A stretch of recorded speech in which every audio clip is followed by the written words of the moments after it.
of electric field, intensity of electric field due to dipole.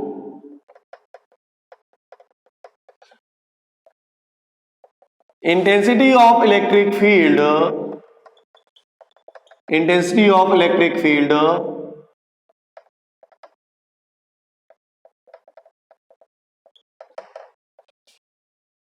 intensity of electric field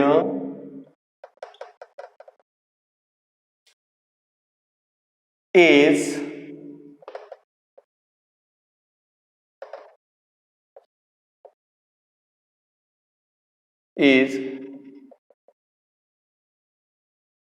determined due to dipole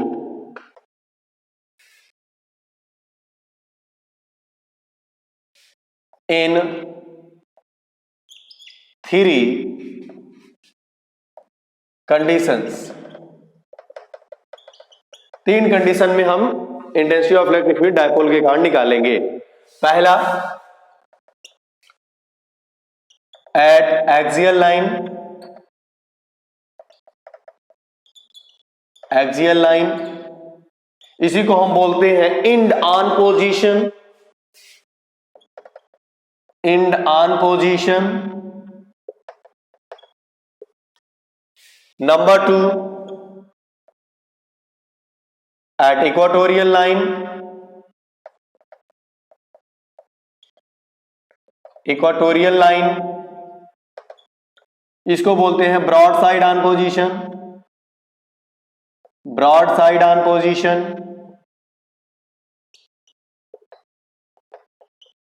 और third है at any general point, at any general point, at any general point. ये तीन condition में हमें intensity of electric field dipole के कारण calculate करनी होगी. अब इसमें हम फर्स्ट वाला देखेंगे, एट एक्सियल लाइन या इन ऑन पोजीशन पर इलेक्ट्रिक फील्ड कैसे कैलकुलेट करते हैं.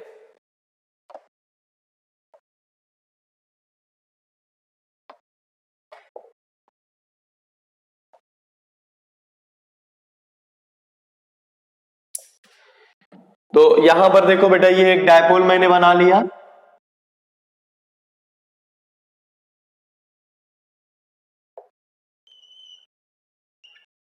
ये डायपोल है ए बी, इसका नाम दे देता हूं. और यहां पर माइनस क्यू चार्ज रखा गया है, यहां पर प्लस क्यू चार्ज रखा है. इनके बीच की जो डिस्टेंस है टोटल 2L है, 2L है. और इनका इस डायपोल का जो मिड पॉइंट है वो O है. डायपोल का मिड पॉइंट कितना है? O है. डायपोल के मिड पॉइंट से, डायपोल के मिड पॉइंट से स्मॉल r डिस्टेंस पर, इसी एक्सिस पर जिस लाइन में हमारा डायपोल रखा गया है, इसी लाइन में, ठीक है, r डिस्टेंस पर एक पॉइंट P है. सपोज कर लेते हैं कि एक पॉइंट P के बजाय यहां पर C ले लेता हूं मैं. एक पॉइंट C है जहां पर हमें intensity of electric field determine करना है. ठीक है, तो यहां से ये डिस्टेंस हमारी हो जाएगी इसके मिड पॉइंट से, इसके मिड पॉइंट O से स्मॉल r डिस्टेंस पर एक पॉइंट C है जहां पर आपको intensity of electric field calculate करना है. चलिए देखते हैं बेटा. देखो, intensity of electric field at C due to minus Q charge.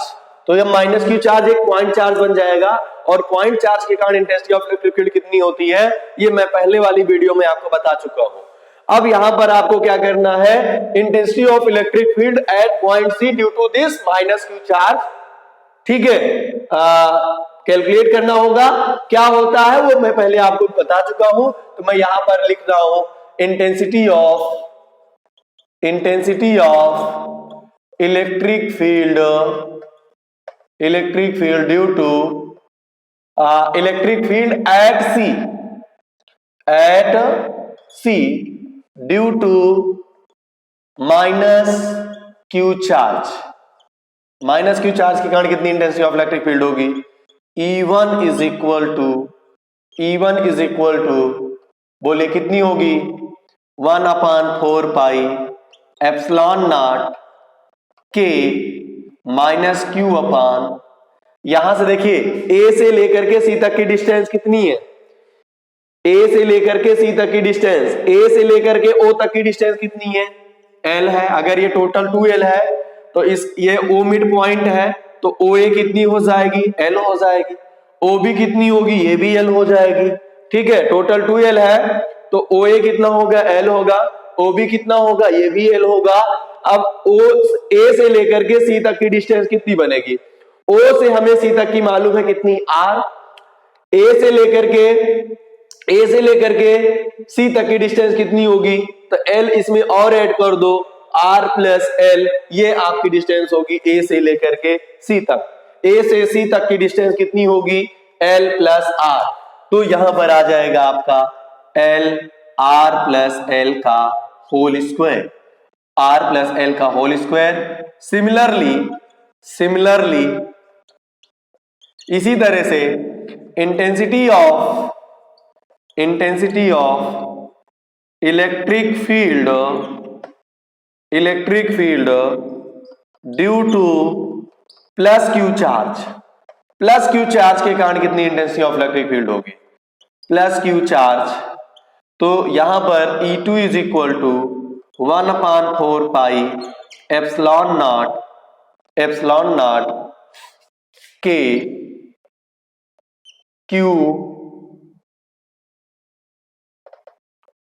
Q upon R plus L का, सॉरी आर प्लस एल होगा। डिस्टेंस देख लेता हूं, बी से प्लस क्यू चार्ज यहां पर रखा गया है तो प्लस क्यू चार्ज देखिए यहां से ये डिस्टेंस बन रही है।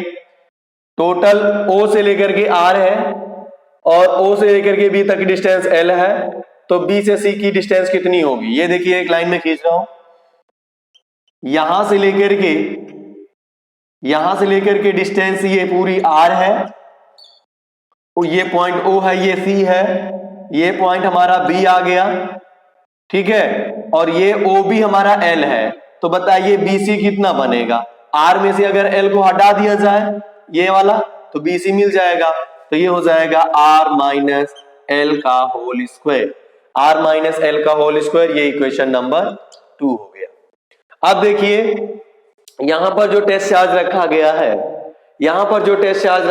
है वो पॉजिटिव टेस्ट चार्ज है, तो intensity of electric field E1 की जो डायरेक्शन होगी कैसी होगी? इस पर कैसा फोर्स लगेगा? अट्रैक्शन, फोर्स ऑफ अट्रैक्शन या फोर्स ऑफ रिपल्सन? तो अट्रैक्शन होगा तो ये E1 की वैल्यू इधर आएगी, ये E1 हो जाएगा। और E2 किधर जाएगा? E2 देखिए इसके कारण है, ये पॉजिटिव टेस्ट चार्ज है तो E2 हमारा इधर की ओर जाएगा, रिपेल करेगा, तो E2 इधर बनेगा। जो फोर्स की डायरेक्शन वही E की डायरेक्शन। आपको याद होगा E इज इक्वल टू क्या बताया था? F/Q0। E किस पर डिपेंड कर रही है? फोर्स पर। E किस पर डिपेंड कर रही है? फोर्स पर। तो जो फोर्स की डायरेक्शन है वही E की डायरेक्शन है। तो यहां पर ये हमारा E2 हो गया। E2 एक दूसरे के क्या है? अपोजिट हो गए। इसका मतलब नेट इंटेंसिटी कितनी बनेगी? यहां पर इनका जो टोटल होगा, इनका टोटल कितना होगा? Net intensity of electric field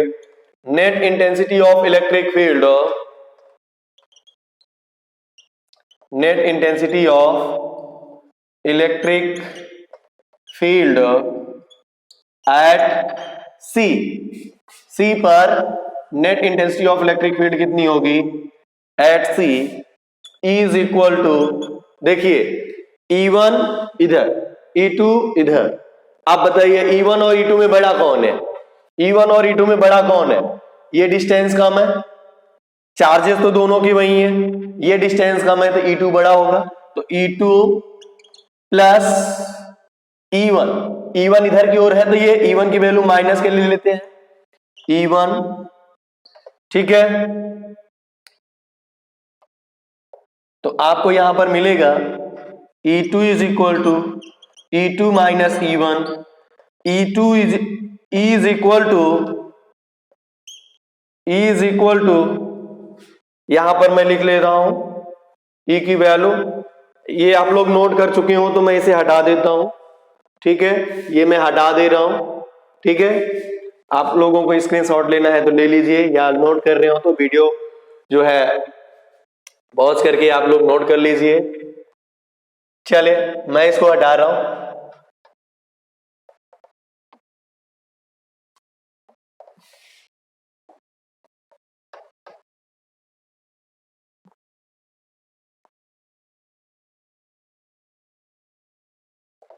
अब देखिए बेटा, E इज इक्वल टू क्या होगा, E is equal to E2 की वैल्यू अभी हमने निकाला 1/4 पाई एप्सिलॉन नॉट के Q upon R minus L का होल स्क्वायर, माइनस E1 की वैल्यू 1/4 पाई एप्सिलॉन नॉट के Q upon R plus L का होल स्क्वायर।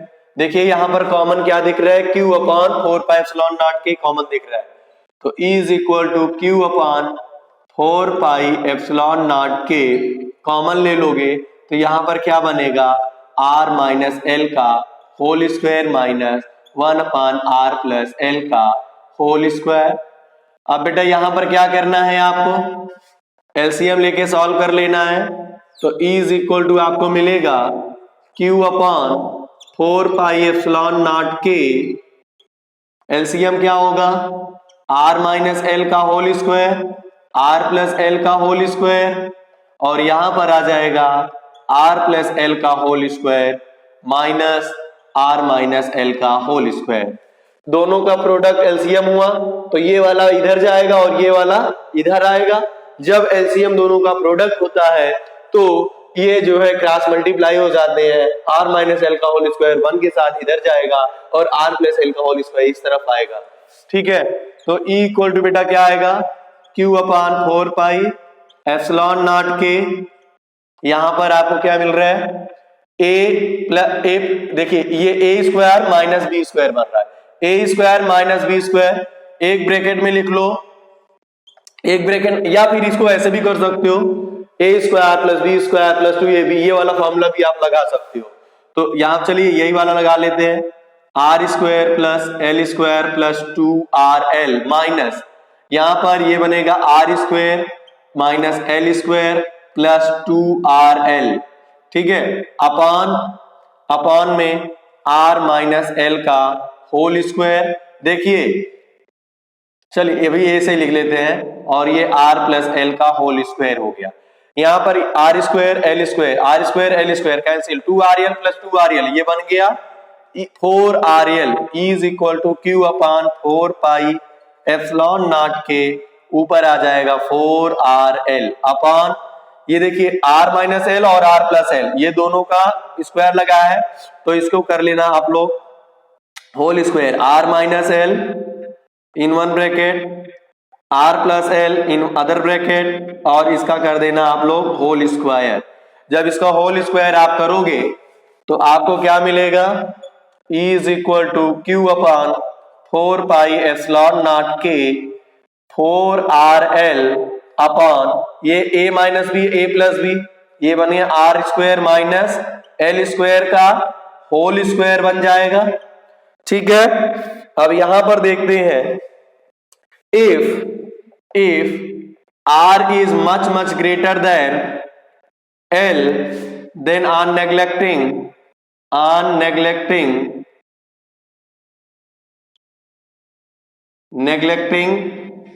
L स्क्वायर को नेग्लेक्ट कर देंगे comparison to R square, comparison to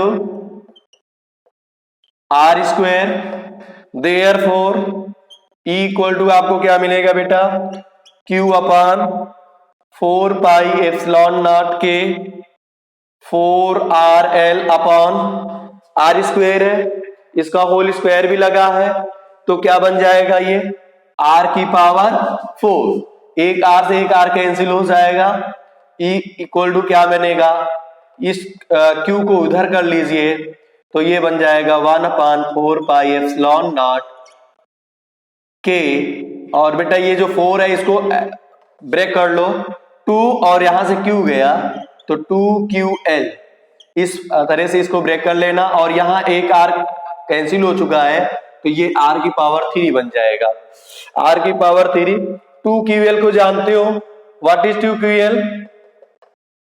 2QL is equal to P. What is this? Electric dipole moment. Electric dipole moment. ये electric dipole moment हो गया, तो P की जगह 2QL की जगह पे P हो जाएगा, तो यहां से E की वैल्यू आपको मिल जाएगी 1/4 pi epsilon naught K 2P upon RQ, 2P upon RQ। ये आपका electric dipole moment due to dipole on equatorial on axial line, या इसी को बोलेंगे ऑन इंड ऑन पोजीशन। ठीक है, इंड ऑन पोजीशन पर इंटेंसिटी ऑफ इलेक्ट्रिक फील्ड कितनी होती है? E is equal to 1/4 pi epsilon naught K 2P upon RQ, 2P upon RQ होगी। ठीक है ना बेटा, समझ में आया कि नहीं आया? चलिए बहुत बढ़िया। अब यहां पर इसकी डायरेक्शन क्या होगी? ये जो नेट इंटेंसिटी निकली है इसकी डायरेक्शन क्या होगी? इसकी डायरेक्शन वही होगी, इसकी डायरेक्शन कौन सी होगी? जो नेट इंटेंसिटी की डायरेक्शन है। अब यहां पर E2 और E1 में बड़ा कौन था? तो E2 और E1 में बड़ा था E2, E2 बड़ा था तो नेट इंटेंसिटी की डायरेक्शन वही होगी जो E2 की डायरेक्शन होगी, जो E2 की डायरेक्शन होगी। अर्थात यहाँ E2 की डायरेक्शन तो हम कैसे समझेंगे E2 की डायरेक्शन? तो आप ऐसा बोल लो कि यहाँ पर जो इलेक्ट्रिक डायपोल मोमेंट है उसकी क्या डायरेक्शन है? उसकी डायरेक्शन क्या है? -Q से +Q। अभी हमने इसके बताया था पहले वाली वीडियो में कि जो डायपोल मोमेंट की डायरेक्शन होती है वो किधर से होती है? -Q charge to +Q charge, -Q charge से +Q चार्ज की ओर ये P की डायरेक्शन हो गई। तो इसका मतलब क्या है कि जो net intensity of electric field होती है एक्सियल लाइन में जो net intensity of electric field होती है वो उसकी डायरेक्शन वही होती है जो डायपोल मोमेंट की डायरेक्शन होती है। तो जो डायपोल मोमेंट की डायरेक्शन होगी वही इस इंटेंसिटी ऑफ इलेक्ट्रिक फील्ड की भी डायरेक्शन होगी। तो यहां पर मैं लिख दे रहा हूं in direction of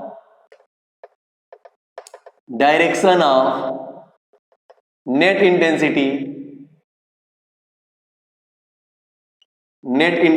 of electric field